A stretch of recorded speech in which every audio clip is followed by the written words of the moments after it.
We're going to devote our energies to sports and gardening, all the cultural pursuits as far as they're concerned. In fact, we're going to put the goons to sleep.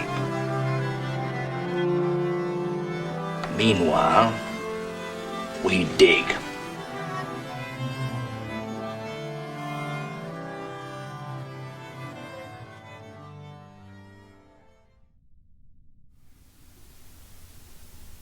Greetings from Tbilisi, Georgia. This is Bern, the Anadromist, and today we have what is both a continuation of our symbolism series and the first of probably many different discussions on the subject of horror fiction, horror literature, sometimes horror paintings. And what we're going to do today is we are going to discuss the basic symbolism of horror. And by basic symbolism, I do not mean we're not even going to discuss werewolves and vampires. We're going to discuss things that are more primary than that. And so we're going to begin our investigation during the Romantic era. The Romantic era roughly takes place between the year 1800 and 1890, give or take, and there's certainly other things going on at the same time. This is the period in which the philosophy of Romanticism became very strong in the general culture of Europe, and to a lesser degree, America. There's a bit of a prehistory in Germany, also with the ideas of Jean-Jacques Rousseau, and realism was kind of a counterpoint to Romanticism, but we're not going to do an in-depth dive on Romanticism, or in a moment we'll talk about symbolism or the symbolists. What we're trying to do is establish the roots of horror and horror imagery. So one of the important things about the emphasis on culture and ideas and philosophy during the Romantic era was that it was essentially a questioning of the scientific rationalism, a questioning of the Industrial Revolution. It put nature ahead of say, technology, or in the form of the new industry. It romanticized, we now say, things like farm life, the idyllic. It discovered things like mountains. There was also an emphasis upon the aesthetic experience, the ability. This is how they discovered mountains in the late 1700s. They went up to the mountains of Switzerland and began to say, oh my goodness, these mountains, and they had a specific word, sublime. They make us feel awed and humbled by them. There was also an emphasis on emotion and the soul. Jean-Jacques Rousseau really emphasized l'âme, the soul. And so what was seen as more important was not these new rational ideas, but rather the free individual. And so there's a real emphasis upon the freedom of the individual here. Robespierre in the French Revolution saw him conducting his reign of terror in the name of the freedom of the individual, which is a very interesting contradiction. There was also an emphasis on folk art. Many of the Romantic composers made works based upon folk music, which was a kind of a new idea. Bach did not do it in such a way. Beethoven kind of hints at it, and he's really the bridge between the classical composer and the Romantic composer. But eventually you get people like Liszt, Hungarian Rhapsodies, everyone seemed to be going back to their culture.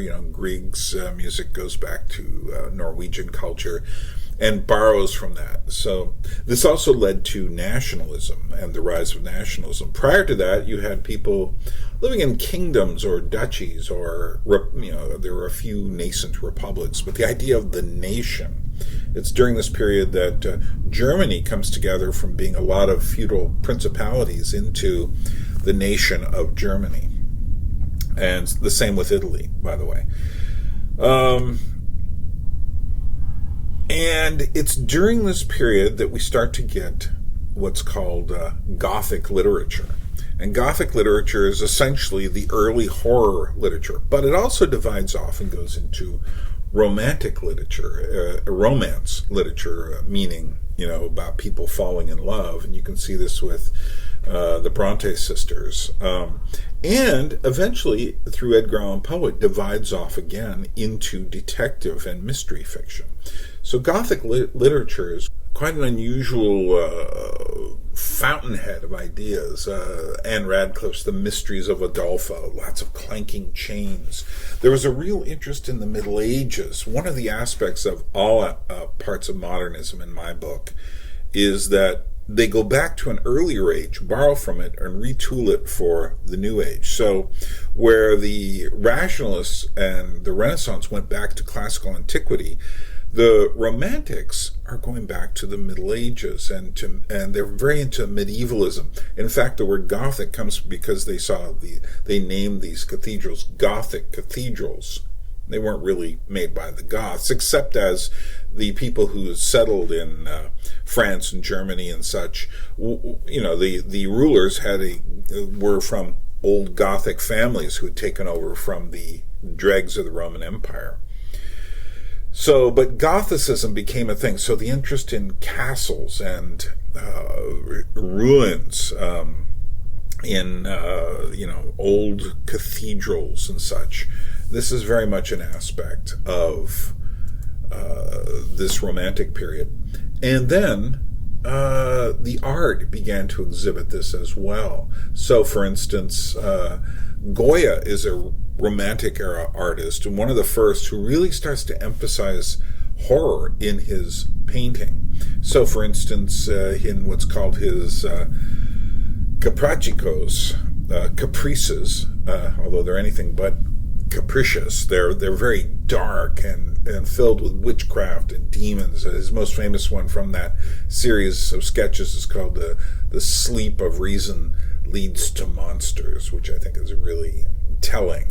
And but again, you had novels like M.G. Lewis's The Monk, filled with dark, decadent kind of imagery. Samuel Taylor Coleridge, who wrote The Rime of the Ancient Mariner, but Gustave Doré illustrated it later in the 19th century, and it's filled with, like, I love the skeletons, the death essentially playing dice with like an angel on this forbidden boat. Gustave Moreau is an artist who is very much a pre-symbolist. So is Gustave Doré. But Gustave Moreau, you see a painting here, the kind of an image of Salome with the head of John the Baptist. This is in the middle of the 19th century. And so there's an emphasis upon the supernatural. Jacques Barzun, the cultural critic, discusses in a great essay at the beginning of the Penguin Encyclopedia of Horror and the Supernatural, an essay called The Art and Appeal of the Ghostly and the Supernatural. He discusses how essentially this Gothic literature and this emphasis, this romantic emphasis on horror, leads essentially it's coming out of a time when religion is beginning to be questioned, if not by the masses, certainly by the elites and the artists. And what they're putting in its place is humanity, but what they're really putting in its place are these emotions, these dark emotions as well. They go back. It's interesting. Just at a time when people were beginning to stop believing in angels and demons and to believe in religious rites, they begin to then conjure up all of these demonic forces in their literature. It's as though they are haunted by the ghost of religion. And the question is whether they were haunted by it because they essentially had killed it, and yet they couldn't escape it, or whether they're haunted by it because essentially humanity cannot get away from the religious impulse inside of us. And I'll leave you to think about that. But in the last quarter of the 19th century, we come across symbolism. I've already mentioned Gustave Moreau. Gustave Moreau is kind of a proto-symbolist. The symbolist creates images that are very different. It's kind of the Romanticism taking another turn. You can follow these different strains of thought. Realism is the other, in art and fiction and literature, is the other side of rationalism. It's looking at the everyday life, whereas symbolism and the symbolist art and literature of the end of the 19th century is a very different order of things. It kind of begins with Edgar Allan Poe. And all the symbolists, in one way or another, are influenced by Edgar Allan Poe, because Poe takes this kind of romantic mood, but then pushes it to this extreme of dreams and decadence and horror, things that people had really never seen before. Near the end of the 19th century, you get this decadent movement, it's sometimes called. In some places it's decadent, and that's really a decadent lifestyle. It emphasizes things, well, it's a dark romanticism. It's the first movement that begins to have a great deal of homosexuality attached to it, although at that time they would not have used the word gay. I don't know if they would even use the word homosexual. They might have used the word invert at the time. But the point was that it was an inversion of everything that had been seen as normal. And there was a great deal of occultism during this period as well. The Rosicrucian movement was strong in the symbolist era. So what was important also was the aesthetics of things and the dream. This was definitely not an egalitarian movement. You had to have money to have beautiful things. So it was... and even if you didn't have money, you had to feign that you had money, or at least prestige, or at least cultural clout, which is why Oscar Wilde is such a big figure during this time. Another important figure of the symbolist era, kind of early on, is Vogner, and he was also very influential. Wagner's mythology is very important. J.K. Huysmans wrote the book Against the Grain, Horrors, and that was a very important book. He describes the lifestyle of these decadent symbolists, of which he was himself one, but he turns to Catholicism. He wrote a book on Satanism, but eventually turns to Catholicism. And in fact, several of these symbolists did turn to Catholicism, not Protestantism. And that's very interesting, because Catholicism has much more of this symbolic imagery, whereas Protestant is like a cleaned up house that just has white walls. The Catholic Church, particularly then as opposed to now, had a lot more ornate imagery going on in the church. Drugs were important. The emphasis on dreams is really important, and on mythology. Another one of my favorite writers, George MacDonald, definitely has a symbolist bent to his works. Particularly Lilith, and his children's stories like The Golden Key and The Light Princess are just filled with intricate symbolic meaning. And I highly recommend George MacDonald, a Scottish Christian writer, but it's like Edgar Allan Poe crossed with, well, he was very influential on Tolkien. The art we've been looking at, Caspar David Friedrich, the classic man standing in the clouds, and you can see off to the background ruined castle, and that's very important. We've talked about Goya, and we've talked about Samuel Taylor Coleridge and Gustave Doré and Gustave Moreau. This painting right now is by Adolf Herring, kind of a disturbing painting. It's called Der Tod und das Mädchen, Death and the Maiden, a very common symbol, kind of coming from the dance macabre, or the dance of death. And, a lot of skeletons show up in symbolist painting, for instance. And these images are going to form the bedrock for horror films in the 20th century. And so much horror imagery is going to be found in the symbolist art of the late 19th century. Important figure during this time is Sarah Bernhardt, who was an actress, a symbolist actress. And symbolist plays spoke in a very strange, slow, emotive language. This is a poster by Alphonse Mucha, the Czech painter and poster designer, who was also instrumental in creating the motifs of Art Nouveau, and this is for his poster of Medea.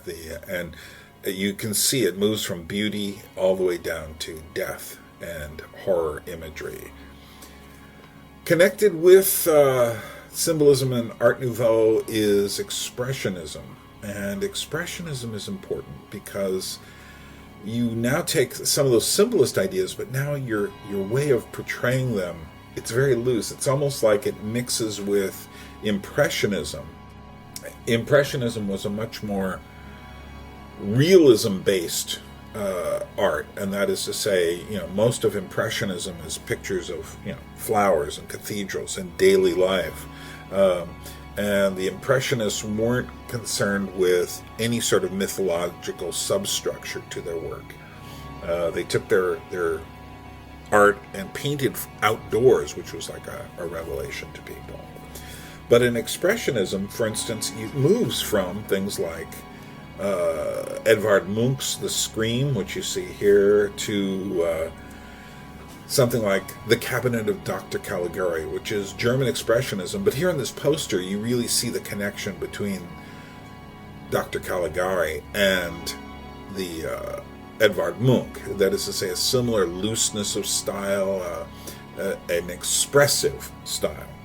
Also in the poster here for Walter Wegener's Der Golem from about 1920, you see this strange, again, and the movie is like this as well, strange bent buildings. The point is not to be realistic, essentially taking Van Gogh, but, or should I say, Van Gogh, and turning him into something darker and mysterious. Van Gogh doesn't do, he's much more like an impressionist. He does realistic scenes, but in a very strange expressionistic style. He's a post-impressionist, but he's also a pre-expressionist. And here's a poster for F.W. Murnau's great vampire story, basically Dracula, called Nosferatu. And again, you see, this is really the expressionist style, and the movie, as we will see, is also in this style as well. There's another film, Warning Shadows, or Schatten, which is using shadows and dark images in an expressionistic vein. So Expressionism goes really deeply into horror, the horror genre, particularly, you can see this if you see something like Weird Tales covers from the 1930s and 40s, but you can really see it if you look at the horror films of the from the teens all the way through the 30s. Really, you have a lot of expressionist, German expressionist style. This one too, as well. It's a Todd Browning film, but it is essentially has many of the shadows and darkness because there's so many Germans who fled during World War I, came to America, or they came in the 1920s to try to make a career in America. Danish filmmaker Carl Dreyer, absolutely incredible film, one of my absolute favorites, called Vampyr. And this too, very much an expressionist idea, and we'll get a look at this film a little bit later. And what's fascinating to me is the idea that, for one thing, what's interesting is that you'll notice this kind of horror script. What we tend to think of now is like horror writing. So, it's just kind of like scratchy letters or blood dripping letters and stuff. This is all coming straight from Expressionism, and particularly Expressionist posters, and particularly Expressionist movie posters, as you can see. So what I want to do is look at the basic symbolism of horror. I read this book back in the 1980s, Dreadful Pleasures, an Anatomy of Modern Horror by James B. Twitchell. And what he did was try to essentially look at what he considered to be the basic imagery of horror films. And my issue with this was that essentially he was taking a Freudian interpretation. So,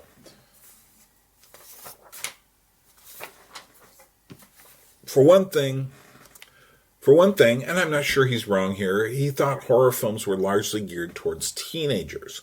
Although, given the fact that people have extended their teen years into their mid-30s these days, obviously horror films still attract lots and lots of people. But he said basically it was like a rite of passage.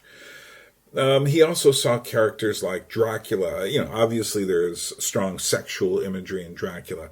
Frankenstein, he saw as the result of that sexual union, the baby gone wrong. The werewolf, he sees, the man, usually, becoming the sexual predator, fighting his dual nature, similar with Dr. Jekyll and Mr. Hyde. And he was going through the kind of liturgy of horror monsters, and I had a big problem. I said, everything doesn't boil down to sex in horror. There is another huge element. For instance, what do zombies have to do with a sexual interpretation of horror? Nothing.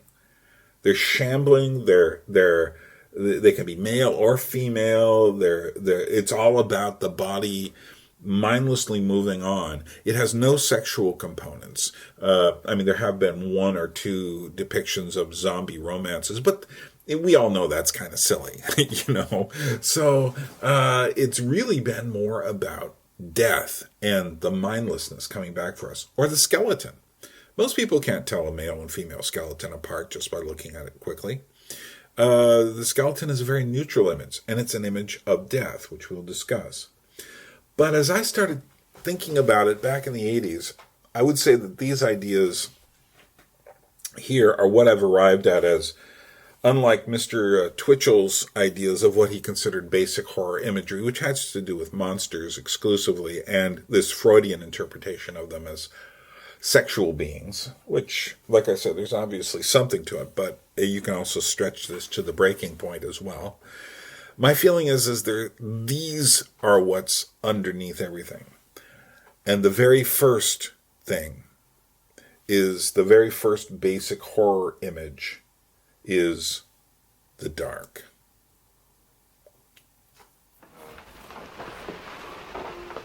Look, put 5 men dressed like cats on the screen. What do they look like? Like 5 men dressed like cats. When an audience pays to see a picture like this, what do they pay for? To get the pants scared off them. And what scares the human race more than any other single thing?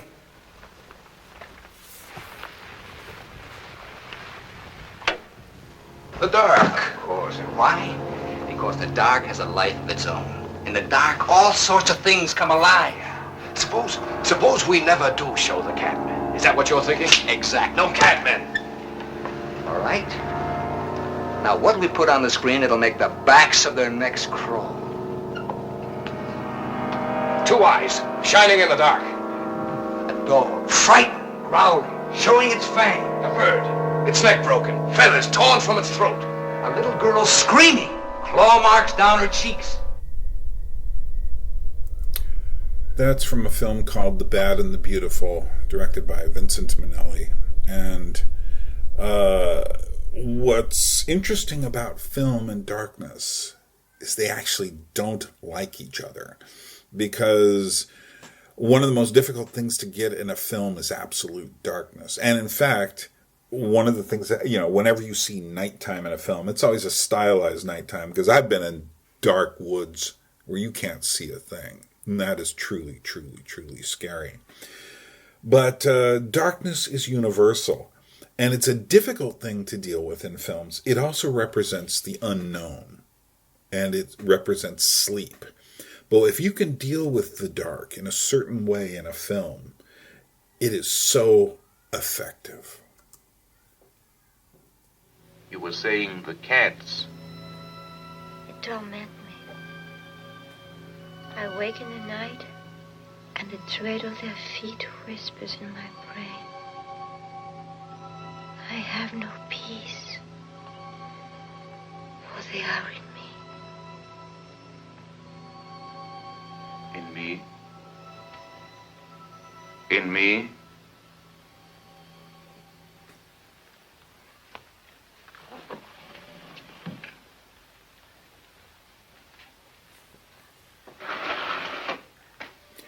And of course, the modern scientist brings the light of day in.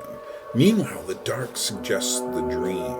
And dreams are also very important, but they aren't a specific image. What is related then to darkness is the shadow. Now, I'm not talking about the shadow in the Jungian sense of the word.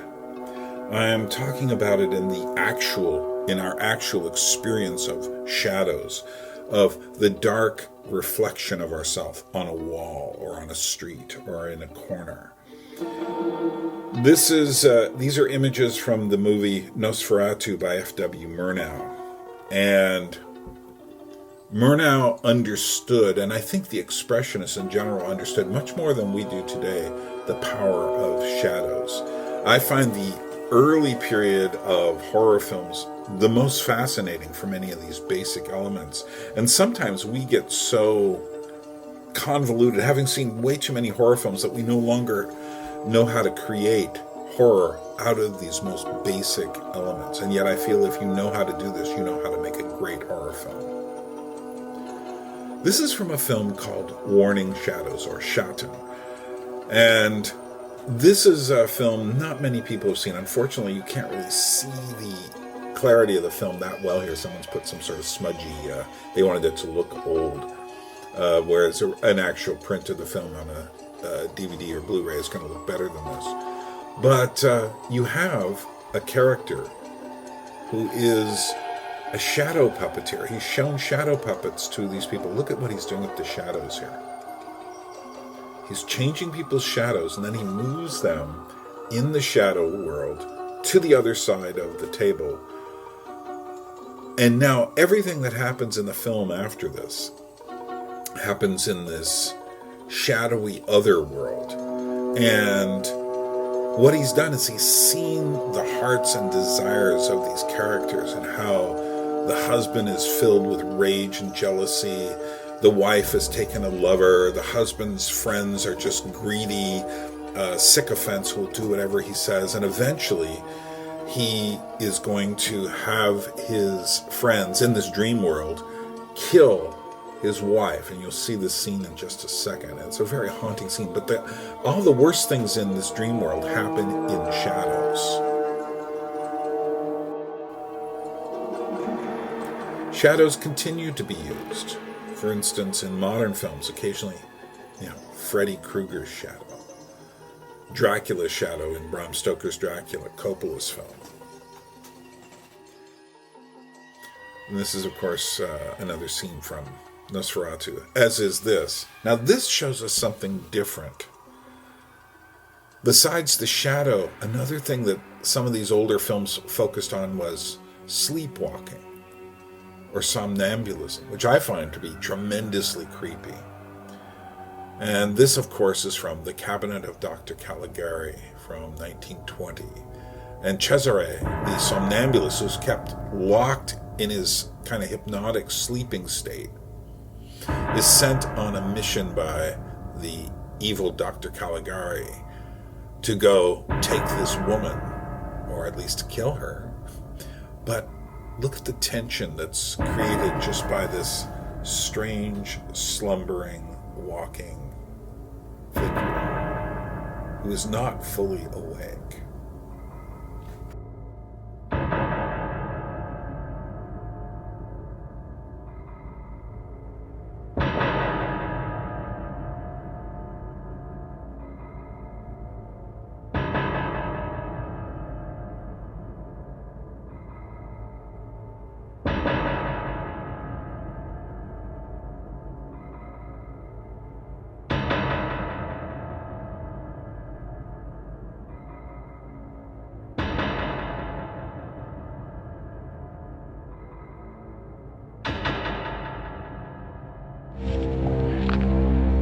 Coming to get you, Barbara.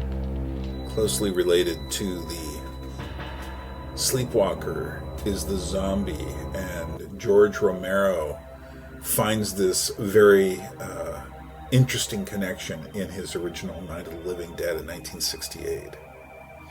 But also notice where this is located. It's in a cemetery. The things of death, skeletons, skulls, graveyards, Come with me. are all things which really cause us a great deal of stress in movies when done correctly. Interestingly enough, this was actually almost a jokey movie where Vincent Price is playing the woman's husband. And in fact, it's realized this isn't even a real skeleton. It's a skeleton being manipulated by like a fishing line. Nevertheless, I remember as a kid being tremendously freaked out by this scene. Skeleton imagery is universally a sign of death. Why? Because that's what we all become. We become these skeletons. You strip the flesh off of us, and this is what's left. This is a very interesting image. It's from the early 20th century. I think about 1906. It's by Segundo de Chomón, a Spanish filmmaker, and this is called Satan s'amuse, Satan at play. Satan is playing with himself here. But it's a Satan as a skeleton, which is very interesting. Now, this next film clip, I'm going to let us just watch for a minute. But it's from the movie Vampyr by Carl Theodor Dreyer. And it was made during the beginning of the talkie era, but it's basically a silent film. But look at the images that we're seeing. Look at this figure across the river reflection. It's someone limping along. There's this man who stands in for us looking. And he sees these strange images. The man digging with the shovel going backwards.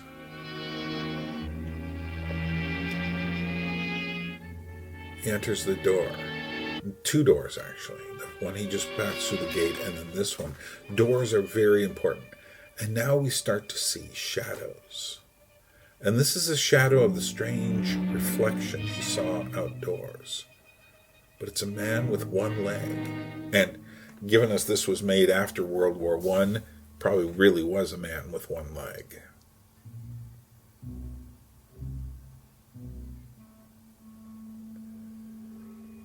And there's this aura of strangeness and eeriness about this whole scene. It doesn't drive the plot forward. We enter instead into almost a dream world.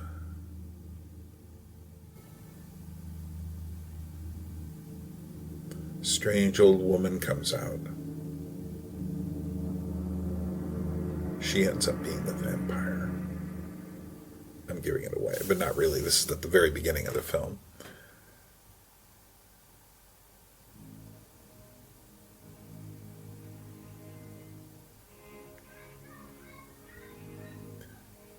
It's like he's in a maze.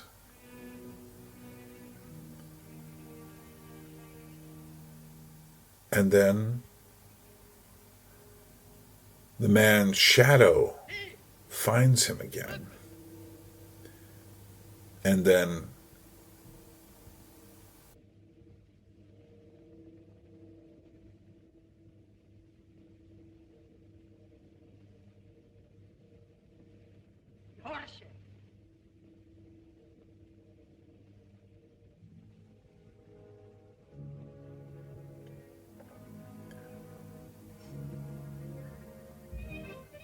strange images of just holes in walls. The shadow of a pendulum. The shadow of dancers.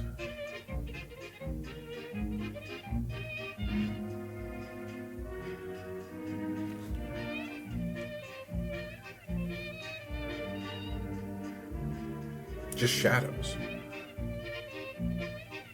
There's something about the shadow figure that does something to us, which is why shadow puppetry, of course, is so great.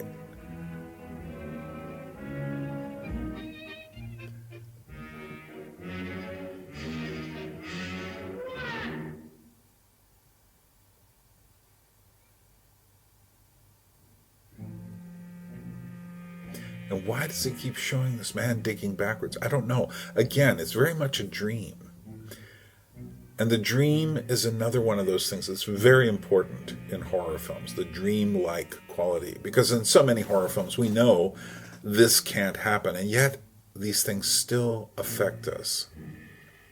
So he goes up into this attic-like place. And we're going to discuss this in the future, but attics and basements are very important in horror. There's a coffin. Is it ready for him? I'll give you a hint. Yeah. Look at that skeleton. And what's the art on the back of the walls? Old books, a skull. We heard a dog barking earlier. There's a monkey's skull, and that animal image is very important to where we're going from here. And what is that, a baby? And I am sure that wasn't a plastic replica. And what is that? Is that a mannequin head or a statue? Just strange images that provoke the thoughts. Skulls on top. Now, I've been in Europe, and I've been in a crypt in Sicily. I went down there with just random skulls hanging around on it. And, you were just allowed to walk in there. It was just, I got a few photos of them. Quite something to think about. The texture in this whole scene is fantastic, the way it moves back and forth. And if you've followed any of my other videos and lectures, you know that texture really fascinates me. And as this scene is about to end, we just see, he looks up, and you just see the hand moving across. Now, we will see who that is, but we're not going to watch the whole movie. Let's talk about those animals, shall we? Because animals is another very primary source of fear. That's why there are so many big animal movies. And this scene...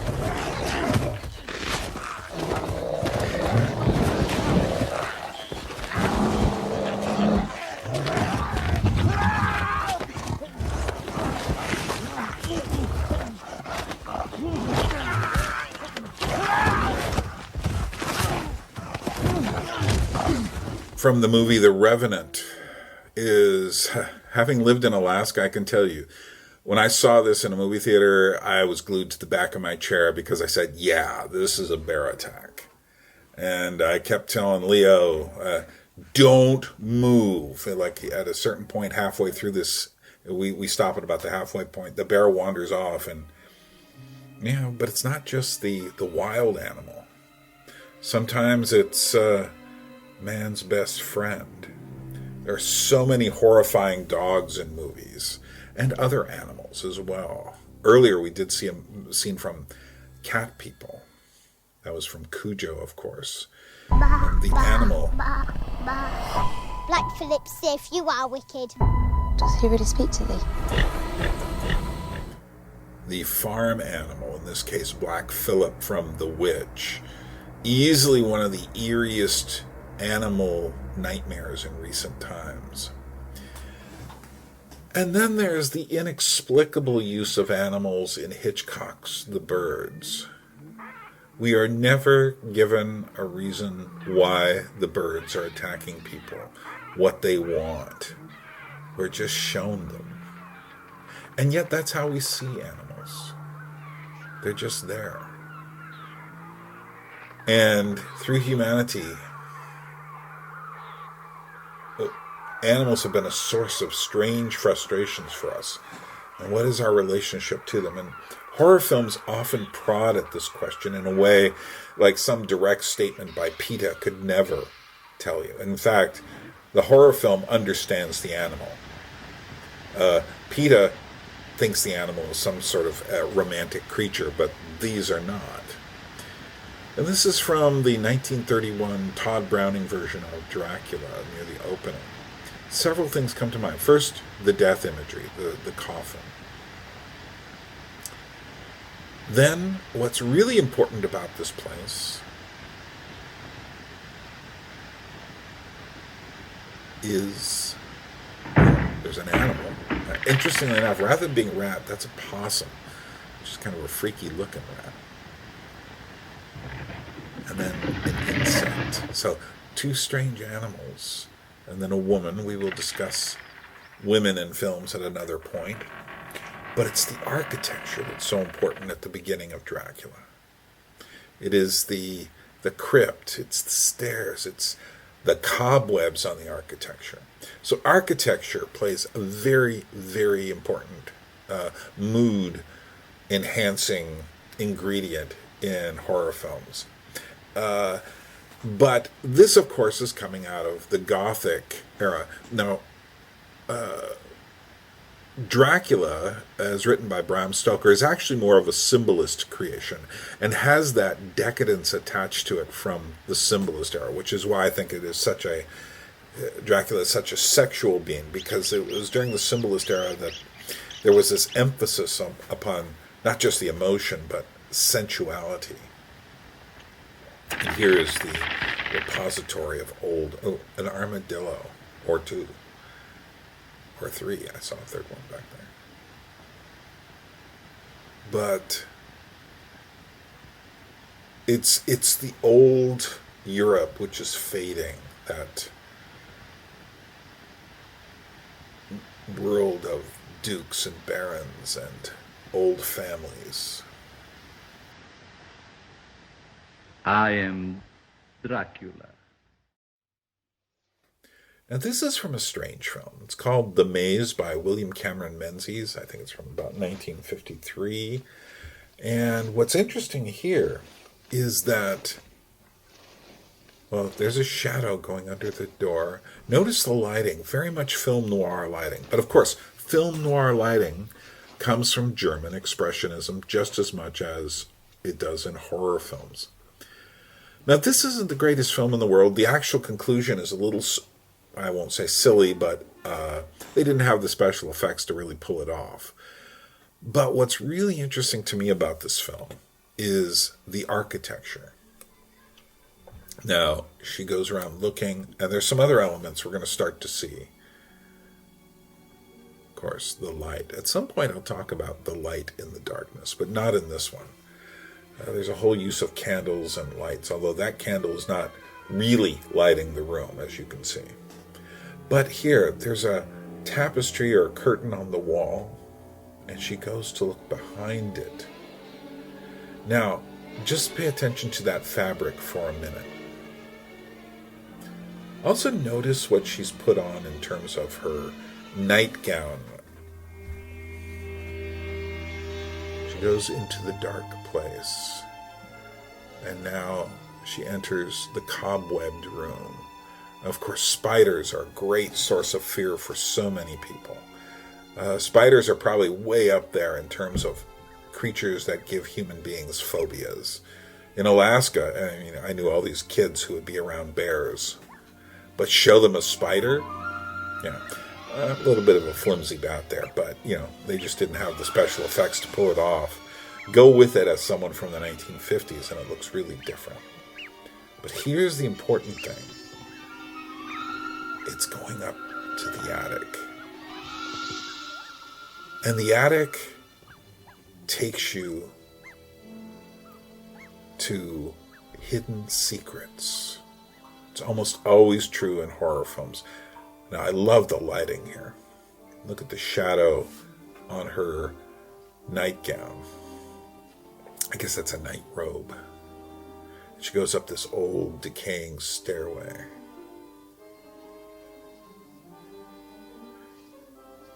And the fact that it's a white, longer robe is very important, as we shall see momentarily. She comes up to a window, and she looks out. Well, what does she see? A maze. A maze is architecture made out of vegetation. But a maze, and there's a light in there. And it obviously symbolizes being trapped, but it's also a secret, what's at the heart of the maze, which becomes, of course, part of the whole point of this movie.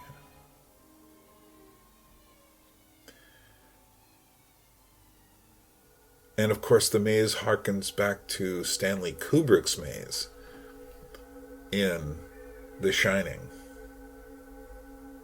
And this is a great shot where he has these people walking from a long distant view. Also labyrinthingly is in the 1925 Phantom of the Opera. The Phantom, with a mask on, takes Christine, the singer, through a series of labyrinthine passageways to the bottom of the opera house in Paris. Now notice what she has. She didn't need to have this, but the filmmakers decided it was very important that she did. And it's this long, strange, flowing, I don't know, cape or something. Now, there's the animal. And animals often have a very dreamlike representation in horror films, particularly these early horror films. But I think they still do, even in something like, the alligator film recently. It slipped my mind. It'll probably come back when I don't need to think about it. But check out this. I love this downhill progression on this stage. Now, this is all like there for the opera to move things around. But he finally then comes to a subterranean lake and gets in a boat that's waiting there. Now, I can tell you this is romanticized. I have been in the Paris sewers. Wow, do they smell? But that's not the point. The point is not to think about that. The point is to think about this underground world, this underworld in which there lives. This underworld in which there lives a phantom. And what is a phantom? Spirit, human, monster.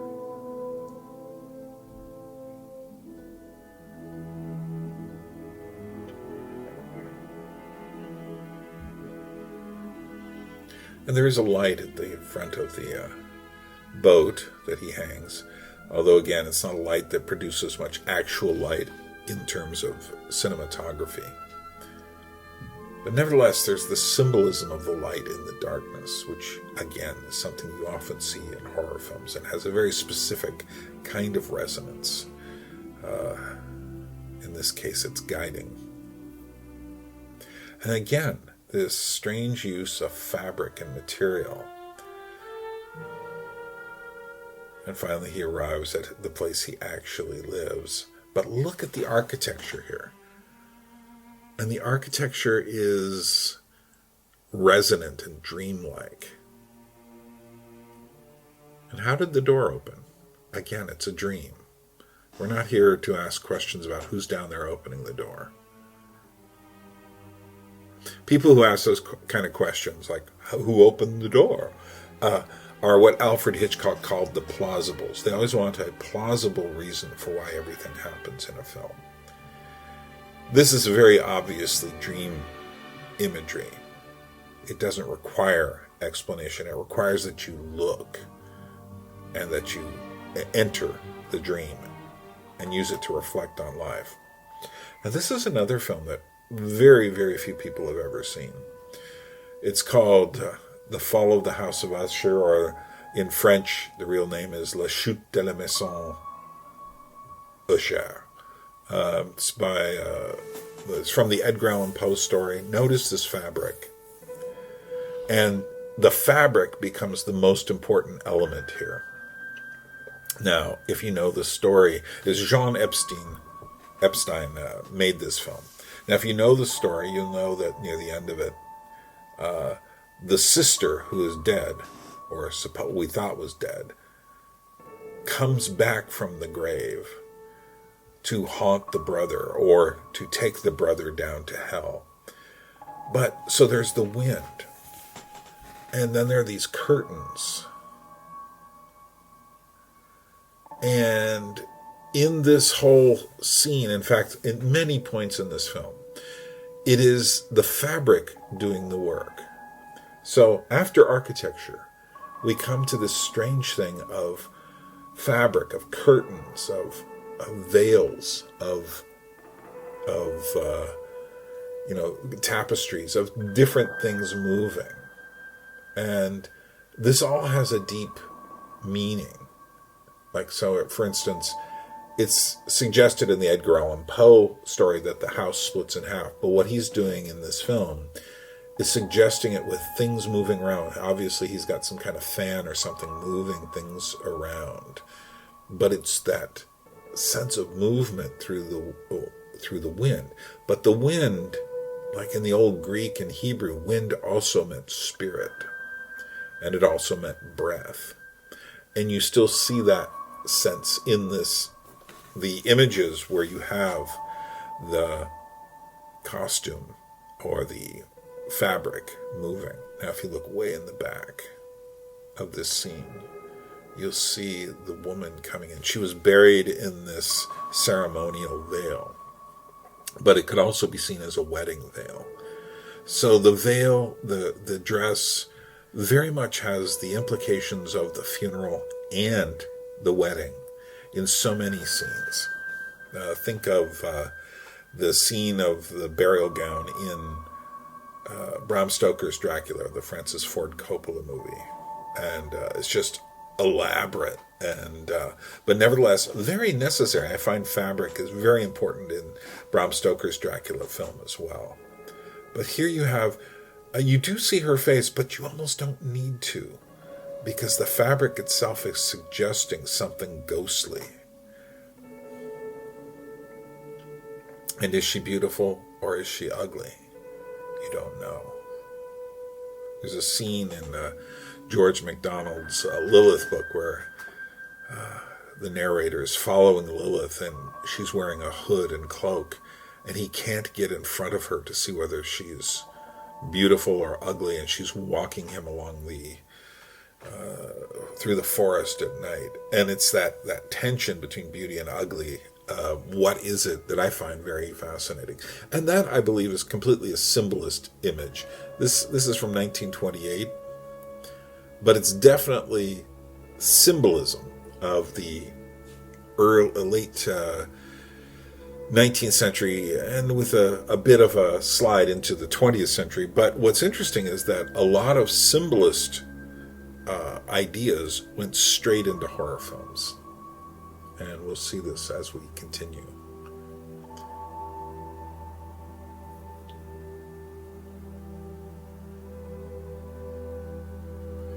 And so this is suggesting several things at once. One, that the house is falling apart. Two, that his sister, his twin sister, for whom Poe suggests a very strange ancestral relationship, not quite consummated, but something very odd. Poe was great at doing just extremely odd things, which is why his work is so important to the symbolist.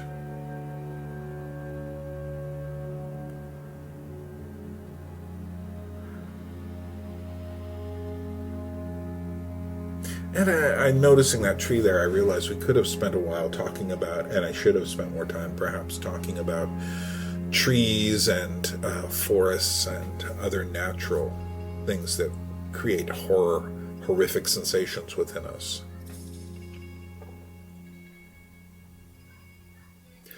But Jean Epstein is a filmmaker who really demands more attention from people. There is a box set in France of his work that is certainly worth a look. He did a lot of work in the silent era and in the early talking period.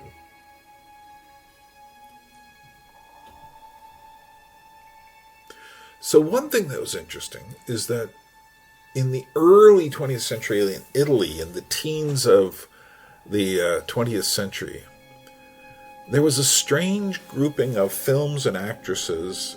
This is Rapsodia Satanica, which featured these strange diva-like women. And in this film is essentially a variation on Faust. That is Satan waiting for this woman who has sold her soul to the devil. She was an old woman in order to become young. And this is at the end of the film where she knows essentially her time is up. She's been given more years of life. Now here's another image that I'm not going to spend too long talking about, but it's very important. The use of mirrors in horror fiction of all sorts. And how many mirrors are we looking at here? It is more than you think. There's one that we're looking through up front as well. And so what she's doing is she's getting ready for her, in a sense, marriage to Satan, but also the stripping of her illusions. She will find herself an old hag at the end. I'm not going to show you all of that, because you should look for this film. So, you can find it, I believe, on YouTube. And give it a look. It's just fascinating for imagery. This is the kind of film I think would be really, an update of this would be really a great idea. Because people are so beauty obsessed now. A woman who sells her soul to the devil to become young again. But this, check this out.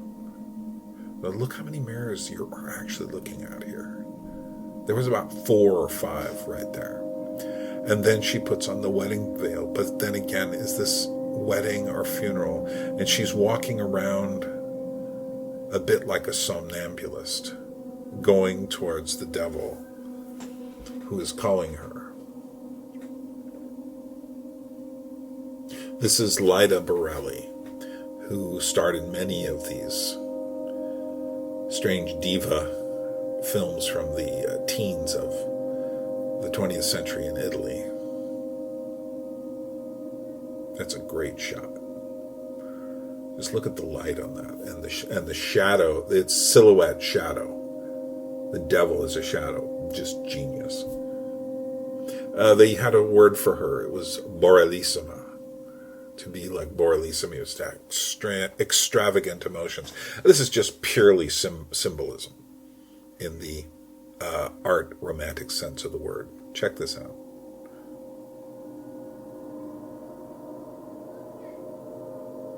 This is about 5 years before Dr. Caligari.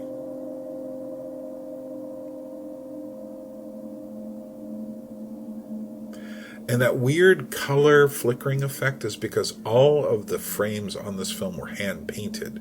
And I love this strange hand-painted effect. And now she wanders through the forest, the dark forest.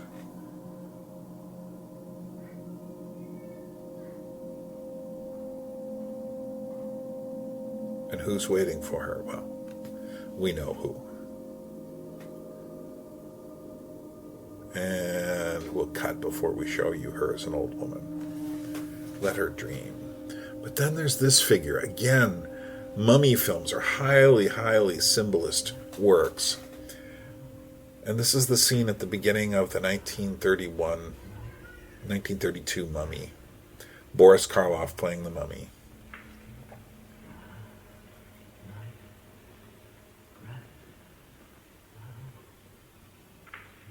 And one thing about this film is that the mummy introduces other elements. We have the fabric. We have something else going on with the face. And that is he's wearing something like a mask. But check out the reaction of the man studying the manuscripts to him seeing a living mummy.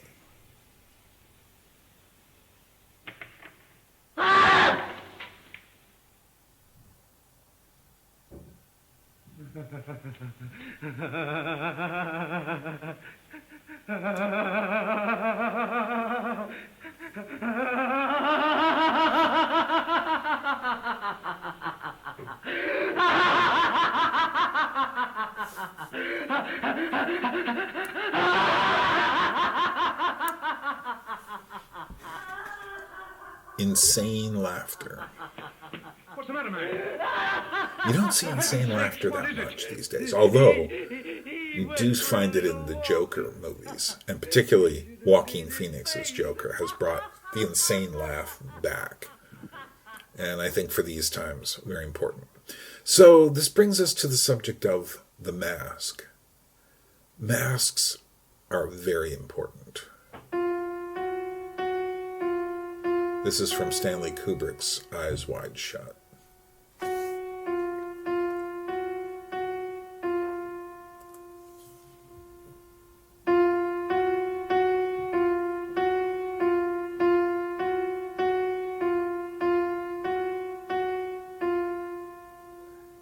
Please, come forward.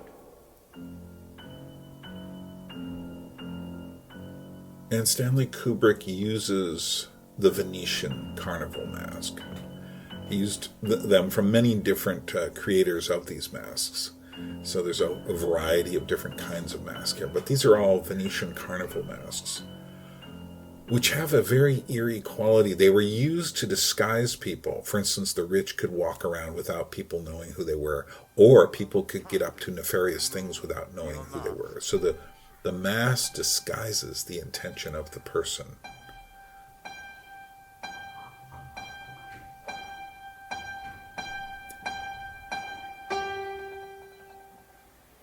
And then there's always the question, what's behind the mask? One of the most famous masks is the Michael Myers mask from Halloween, which ironically was just a kind of a blank, old, bad Captain Kirk mask from the 1960s, and they just found it. But watch this scene, and we're going to look at the scene a little bit more in depth, but just keep your eyes on it. Well, kiddo, I thought you outgrew superstition.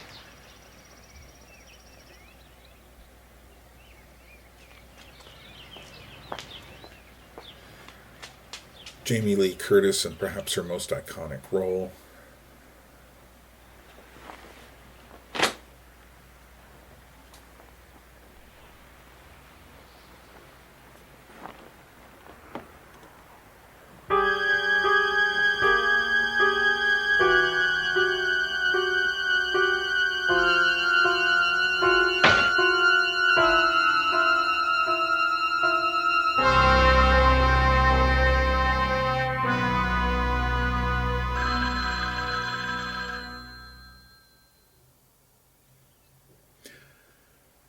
So let's go back.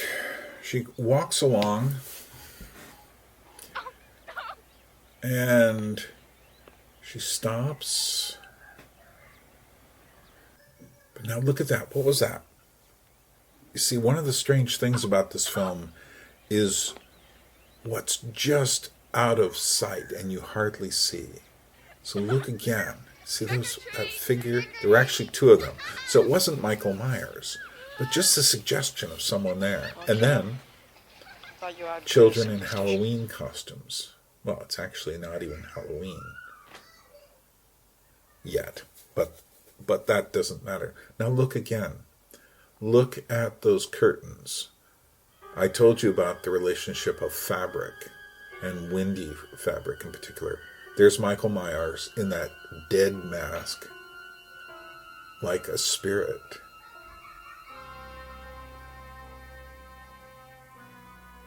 And that emphasis upon the blowing fabric, that is not just an accident. Symbolically, that is the key to the scene, really. So let's discuss the mask some more. This is one of the most famous masked scenes that there are in film history. Lon Chaney, great actor, played so many tortured and outcast roles.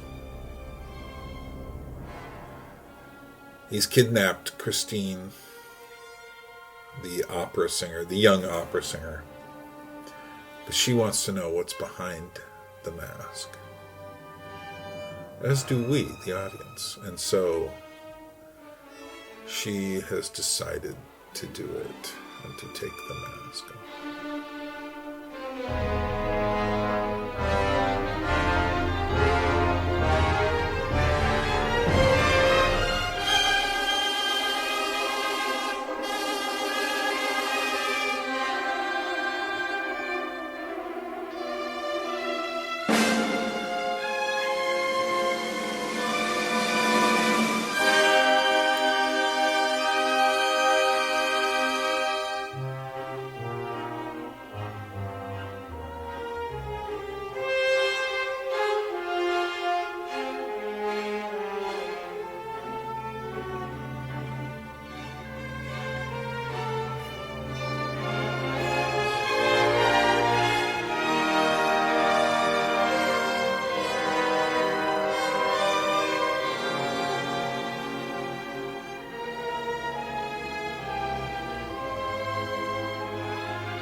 Now, by makeup standards of our day, that doesn't seem particularly horrifying to us, except when you realize Lon Chaney actually did this to his face. He was his own makeup man. Which brings us into entire questions of deformity and hideous imagery and the human face, which we will discuss in another video. But what's fascinating to me is the relationship between the mask and the face. And in this case, the mask hides the forbidden thing. The mask is the mask wasn't particularly hideous, although it was strange. But it hides his face, and his face is very skull-like. So his face reminds one of death, just in its visage. Chaney could always play the sorrow of a character as well. He was a very good actor for getting inside of the monster and showing you the heart of the beast, so to speak. Interestingly enough, when I was a young child, my mother wanted me to go see one of the first films I ever saw in a movie theater. And television wasn't very good then, so this is one of the first things I ever saw, was The Phantom of the Opera. Now, my mother had, in 1943, seen this version with Claude Rains as the Phantom. And she had wanted me to see this. So she thought, and this film, the 1943 version with Jeanette MacDonald and Nelson Eddy, was played as a romance, with a romantic thriller. But instead, we ended up seeing the 1962 version, which starred Herbert Lom as the Phantom. Young woman, you must come with me. And look at this mask. It is frightening. Now, what's interesting is my mother freaked out. She was like, why? This is a Hammer Horror Films version. She said, why did I take you to see this? And, but it put this thing in me. What's interesting about that mask is it's not to hide the face, although his face is scarred. He doesn't look nearly as bad as Lon Chaney, though. And he is, in fact, not the villain of the story as Lon Chaney is. But in fact, it's like the mask is the evil in this case. And here's another case. This is actually, check out the fabric in this one. This is from the ball scene, the grand ball, in the 1925 Phantom of the Opera. Again, hand paint. Well, this was actually a 2-strip Technicolor process. And it's just one or two scenes in the Phantom of the Opera that had this kind of primitive use of color, which I love. I love these primitive colors. So everyone's wearing these costume masks for this ball. And there's Christine, and she's waiting for a suitor. And then in the middle of it, something happens.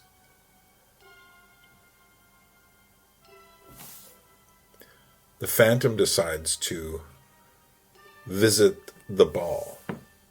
Now the whole idea of a costume ball in itself is something that doesn't happen, certainly in this way these days, but it is a strangely chaotic call. Now, what's being referenced here, and this is not to my knowledge in the original novel, what's being referenced here is Edgar Allan Poe's The Masque of the Red Death, masque being a ball, but it's also the mask.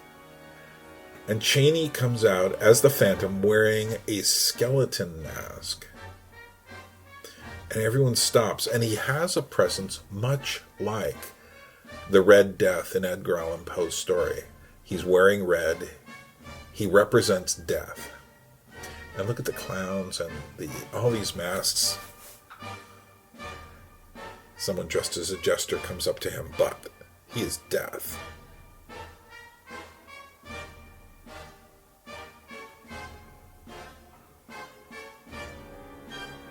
This is one of my favorite parts of the 1925 Phantom of the Opera.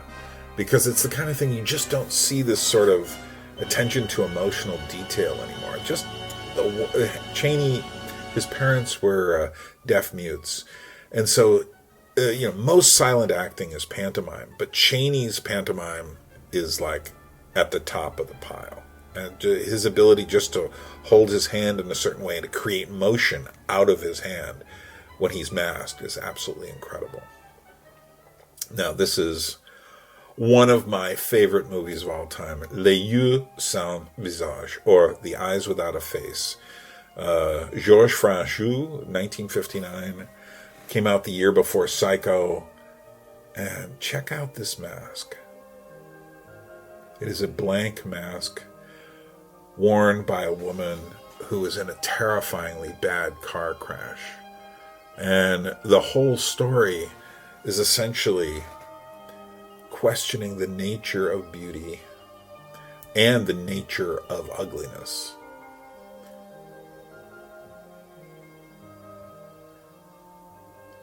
But this mask is actually quite a beautiful mask, and yet, like the Michael Myers mask, it is blank, but blank in a very, it's a strange kind of blankness. Do you want to see what's behind the mask? Well, you're going to have to watch the movie. Which then brings us back to Halloween, and this is from the 2007 Halloween, which I think is a much better film than a lot of people give it credit for. I look at the whole film as being a treatise on the wearing of masks and the creation of masks. And so this rather normal, plump-looking kid turns into a killer when he wears the mask. And so we've seen all these different elements together, and we come to something like the Texas Chainsaw Massacre. And we start off with a bit of that kind of photography that lets you know something's going to happen. It's the way it's standing back from the action makes you feel like you're being watched. But look at the house, a white, traditional house, much like the houses in the movie Halloween, which came out later. This is from 1974. Now, there was an earlier house we saw, an old, creepy house in this movie. And that's where you expect all hell to break loose. I mean, it's called the Texas Chainsaw Massacre. So you expect bad things to happen. Got something for you.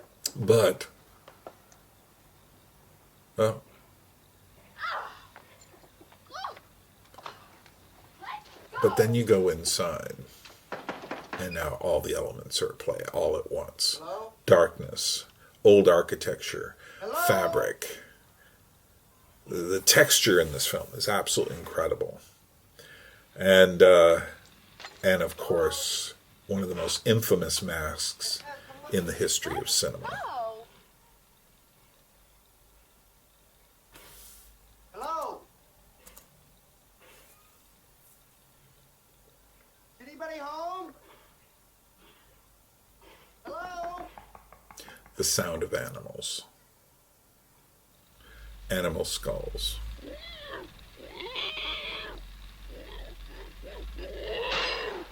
Hey, Pam!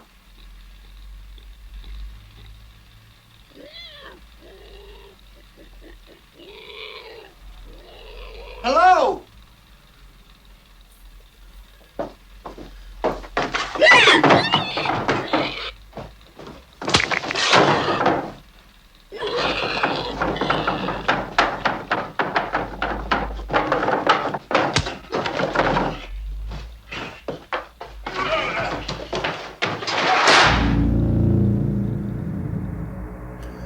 One of the most shocking scenes in cinema, especially if you have no warning that it's coming, as some audience has been. And yet, there's something about the Texas Chainsaw Massacre that resonates so deeply on so many different levels. And I think the truth is that it hits on all those levels, and then there's the mask. But the mask covers up which will become the most important thing for us to understand, one of the deepest of all horrors. The human being, the human shape, the the human figure, the human psyche.